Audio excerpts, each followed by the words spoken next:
প্রিয় নবীজি সাল্লাল্লাহু আলাইহি সাল্লাম এসে বললেন, ও নবীজি সাল্লাল্লাহু আলাইহি সাল্লাম, আমার দুটা চোখ অন্ধ, দুটা চোখ আমি দেখি না, এবং আমার ঘরের মধ্যে এমন কোনো মানুষ নেই, এমন কোনো লোক নাই যে লোক যখন নামাজের সময় হবে তখন আমাকে মসজিদে নিয়ে আসবে। সুবহানাল্লাহ। তিনি বলেন, এমন একটা লোক নাই যে লোক যখন আজান হবে তখন আমাকে মসজিদে নিয়ে আসবে।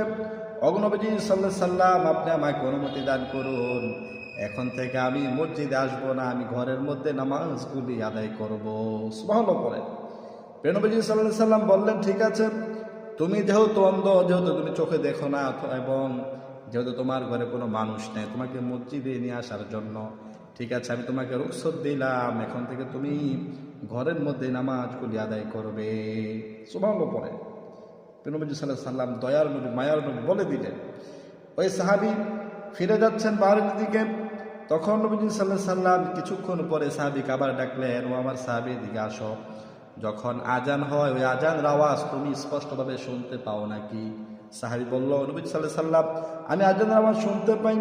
তখন নবী সাল্লাল্লাহু আলাইহি সাল্লাম বললেন, ও সাহাবী, তোমার ব্যাপারে বিধান হলো তুমি ঘরের মধ্যে নামাজ আদায় করতে পারবে না, তোমাকে মসজিদে সেই নামাজগুলি আদায় করা লাগবে, কারণ জামাতের গুরুত্ব অনেক বেশি। প্রয়োজনে তোমার মসজিদ থেকে ঘর পর্যন্ত একটি রশি লাগাবে, ওই রশিতে ধরে ধরে তুমি মসজিদে এসে নামাজগুলি আদায় করবে। সুবহানাল্লাহ পড়ে চিন্তা করুন, এই যে সাহাবী, অন্ধ সাহাবী, তার ব্যাপারেও যদি জামাতের ব্যাপারে এত কঠোরতা হয়, তার বিধানটাও যদি এত কঠিন হয়, আর আমরা যারা ঘরের মধ্যে নামাজ আদায় করি তাদের ব্যাপারে কি অবস্থা হবে চিন্তা করুন। আমাদের হাত সুস্থ, পা সুস্থ, চোখ সুস্থ, সব সুস্থ, সুস্থ শরীর নিয়েও আমরা ঘরে নামাজ আদায় করি। আর যারা ঘরে নামাজ আদায় করে তাদেরকে তো এক প্রকার ভালো বলতে হবে, যারা নামাজ একেবারেই আদায় করে তাদের কি অবস্থা হবে?